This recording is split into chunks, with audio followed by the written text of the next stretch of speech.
sou o professor Paulo Henrique Fonseca da Silva, da Universidade Federal de Juiz de Fora. Apresento-lhes o NUVLAC, Núcleo para a Valorização dos Produtos Lácteos na Alimentação Humana. Trata-se de uma plataforma criada a partir de projetos de extensão da Universidade Federal de Juiz de Fora, com o intuito de divulgar informações confiáveis e produzir conteúdos com embasamento científico sobre leite e derivados, nutrição e saúde. As pessoas interessadas têm acesso a conteúdos digitais nas redes sociais Instagram e Facebook, podcasts no Spotify e vídeos no canal do YouTube, versando sobre os benefícios dos lácteos na nutrição humana. No website do NUVLAC são disponibilizados diversos materiais de referência, incluindo uma biblioteca virtual. A oportunidade do diálogo e o oferecimento de um canal confiável de comunicação científica promove a interação de consumidores, estudantes, pesquisadores, empresas, entidades do setor lácteo e órgãos regulatórios. O projeto tem contribuído para a desmitificação de assuntos relacionados ao leite, estimulado o seu consumo consciente.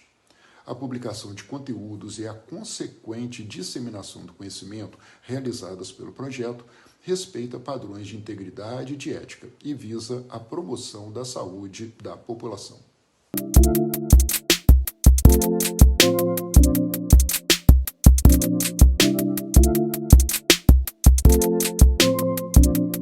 Hello, Dr. Greg Miller. I would like to thank you. First of all, I would like to thank you for being here today talking about dairy products with us for the NUVLAC project. That's a project we have here in Brazil that we talk about the dairy, the benefits of dairy products for human health. And first of all, I would like you to introduce yourself, talk more about who you are, the work that you do, so everybody can know who you are. Okay, well, I'm a nutrition scientist by training. I have a PhD in nutritional science from Penn State University, where last year I was named a distinguished alumni. I've been working in the food industry, particularly the dairy industry, for well over 30 years. We have funded research at universities and medical schools across the globe. And like you, we spend a lot of time trying to translate that science into meaningful messages to thought leaders, to consumers, and others who are interested in the valuable role that dairy plays in a healthy diet. Again, thank you for being here today. And I would like to ask you a couple questions so we can have this discussion about these topics. The first question is, in your opinion, what are the determining factors for milk and dairy products to be considered high nutritional density food? Yeah, well, there's the nutrient-rich food index that Adam Dronowski from the University of Washington has developed that really is kind of the standard for that. And dairy always does very well when it's used in that calculation. But the bottom line is milk has 13 essential nutrients that we require in our diet. On a per calorie basis or on a per dollar basis, you're getting a lot of nutrition through milk and dairy products. Yogurt and cheese, which are made from milk, contain 8 and 9 essential nutrients. They're always considered a great source of protein, calcium, and other important nutrients that we need, like phosphorus, riboflavin, selenium, iodine. So dairy is a very nutrient-rich food that's very affordable and always great to eat as well, too. Yeah, and besides, in my opinion, and it's not only an opinion, right? It's science. We have all of the benefits of dairy products, and besides all of that, I think that dairy products they have really good texture and flavor. And like you said, affordable sources of food that can give all of these taste and texture and flavor to the foods. Yeah.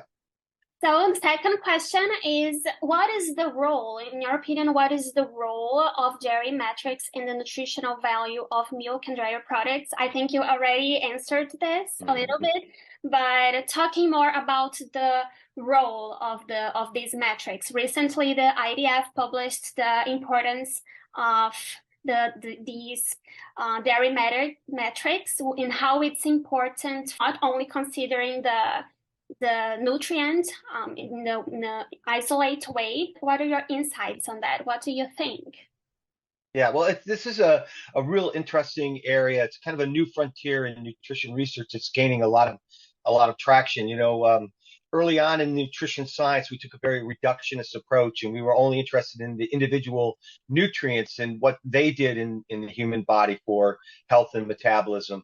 Now we've learned over time through research is that the food is more than it's just individual nutrients. It's how the food is put together, how it is processed through fermentation and other processes have an impact on the health value of those foods.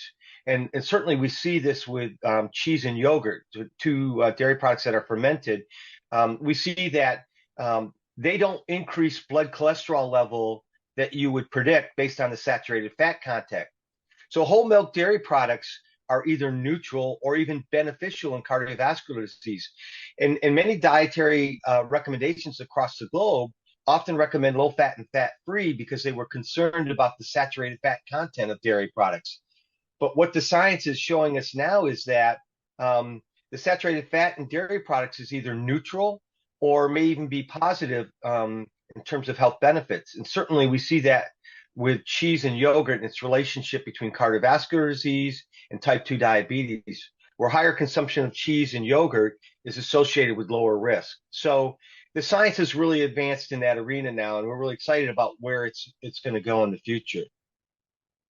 Great, awesome. And yeah, I think this is really important how we have all of this evidence now that shows how saturated fat is not actually specifically about the fats in milk and dairy products, how this fat is really not bad for you. It's actually good fat, and people think that the dairy products are really inflammatory and the fat is bad. I think that the milk has many hormones and things that are really actually bad for you.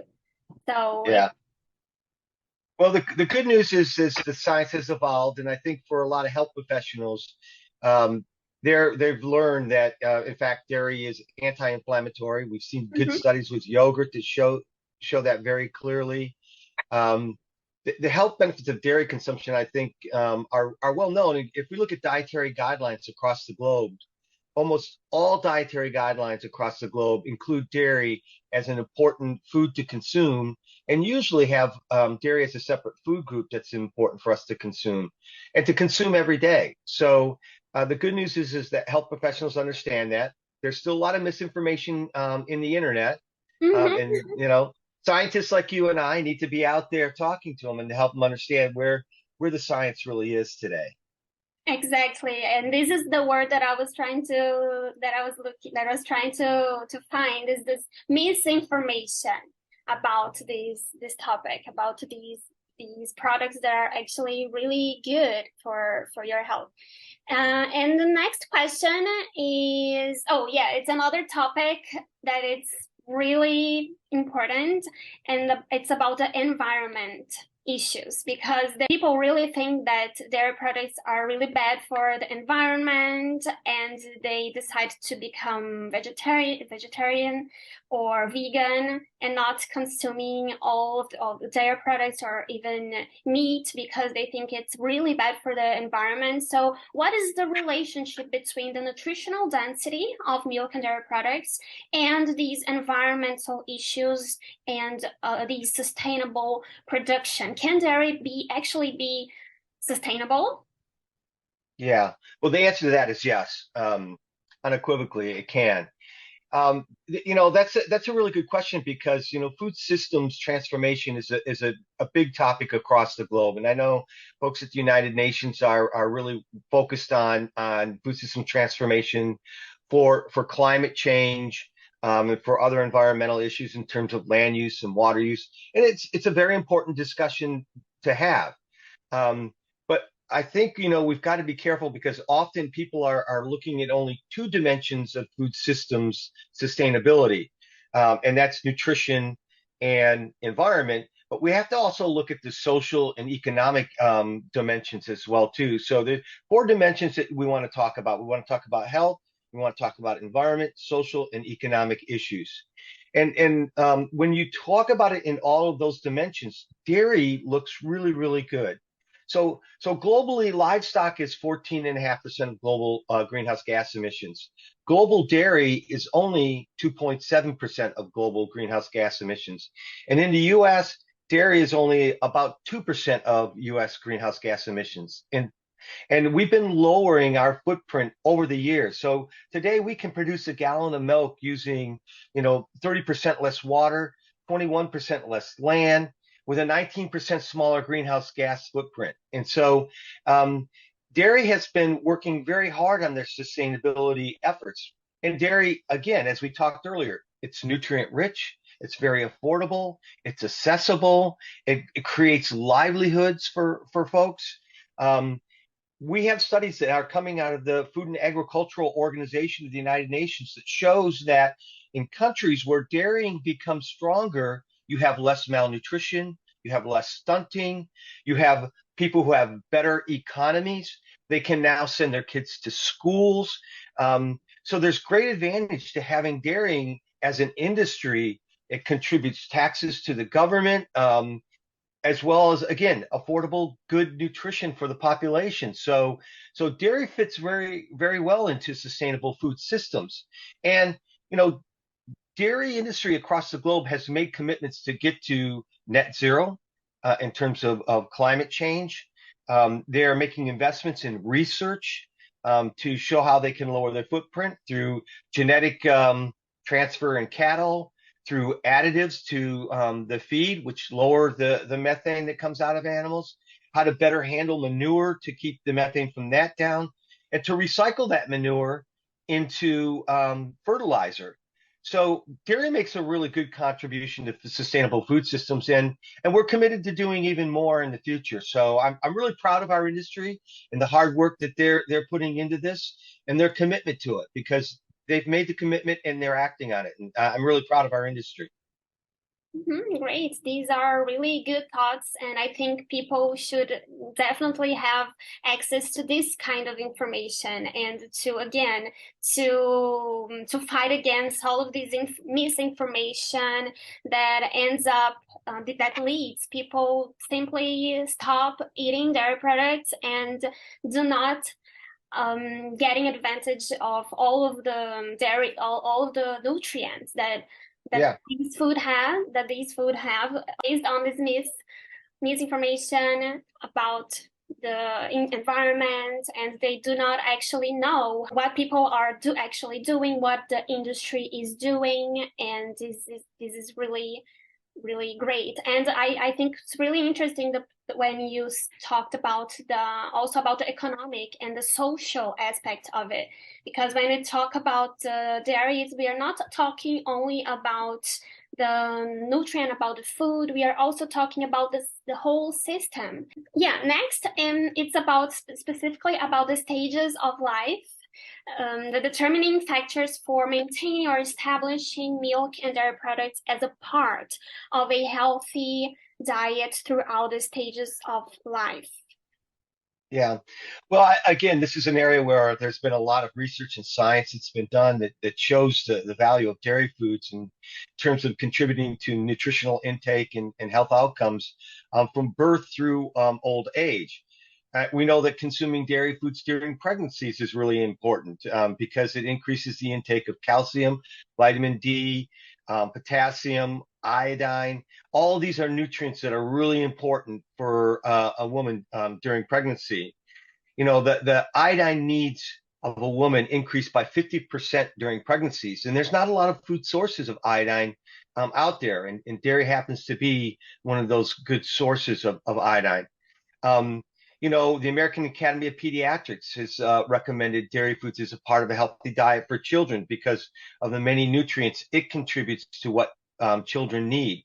And they raise concerns about dairy alternatives, because dairy alternatives are not always manufactured with the same level of nutrition that milk and dairy products have. So consumer needs to be very careful if they're using dairy alternatives, because they're probably not going to get the kind of nutrition they get from dairy.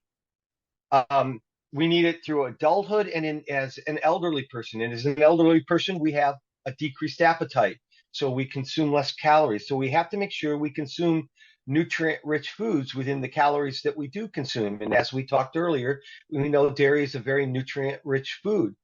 But more interestingly, a study that was published in 2021 out of Australia, a randomized controlled trial looking at fracture risk in elderly subjects, they found that consuming about 4 servings of dairy a day in an elderly population relative to a control group, which only consumed 2 servings a day, significantly reduced falls and fractures.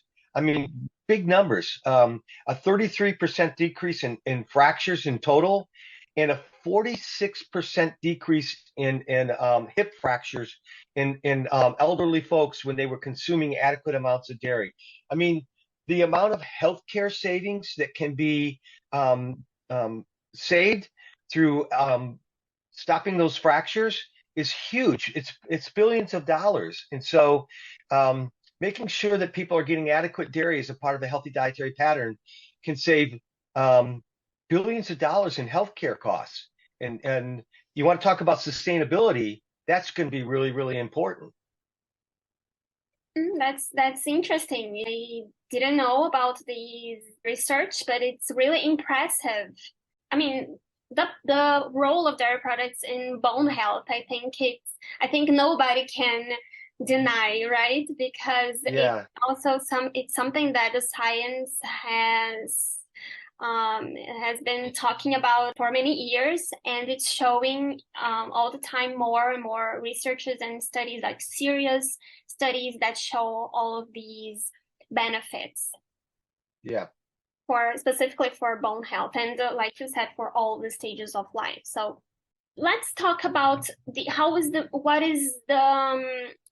are the best strategies for communicating these benefits, first to the society and to health professionals.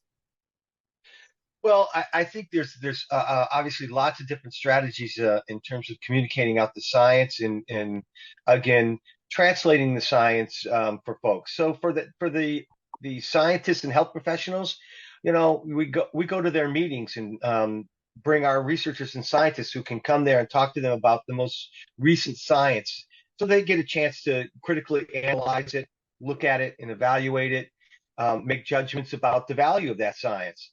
And hopefully over time, we build a consensus around the science that shows that, yes, dairy is great for bone health, both in the development of bone early on and the prevention of fractures later in life. And the science is there, and then medical and professional groups will come out with consensus statements that help other professionals understand that, yes, there is consensus around that science, and it'll impact dietary recommendations as well, too.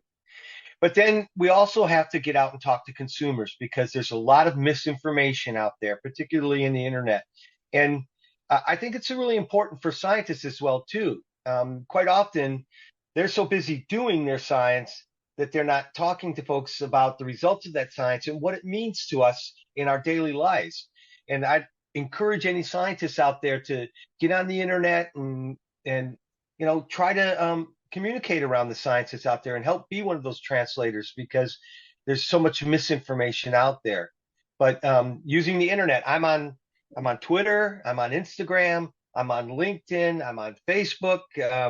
Come out and connect on any one of those pages. Look for Dr. Dairy 50, and we can talk about the science around dairy, because there's a lot to be talked about.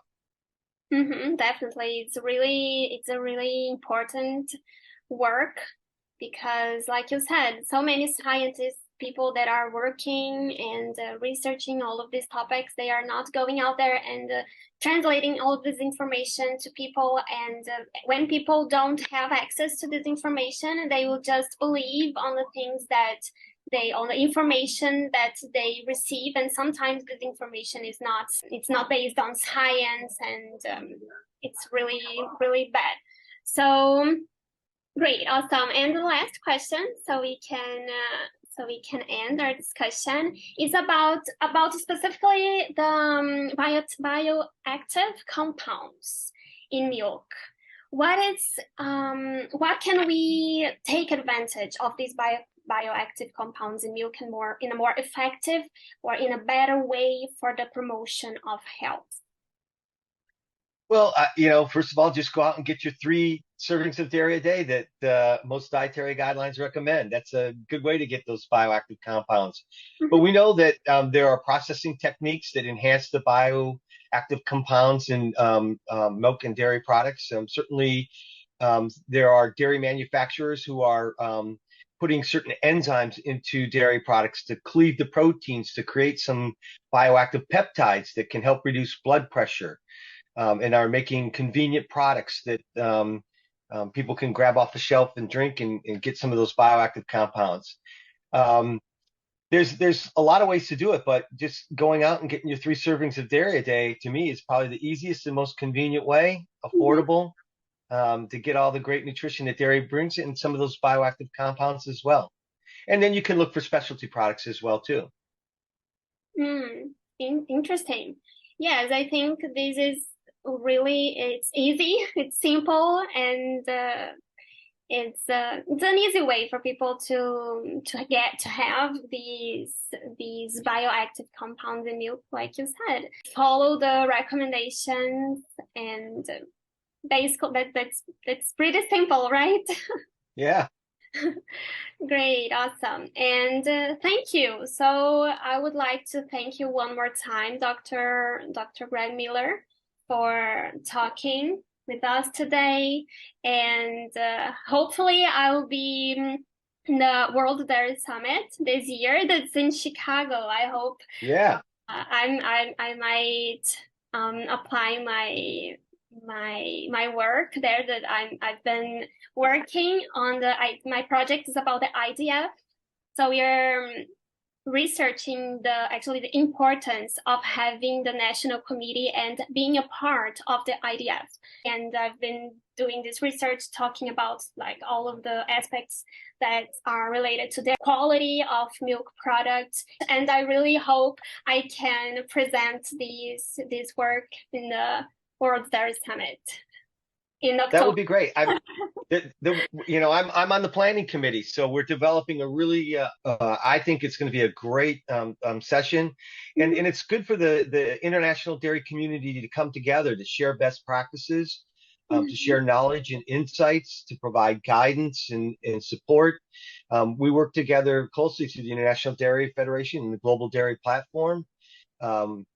I think it's a great effort for the global dairy industry to come together, share those insights, and everybody wins when we do that. And you build great friendships and that last for years and years and years. So it's a lot of fun.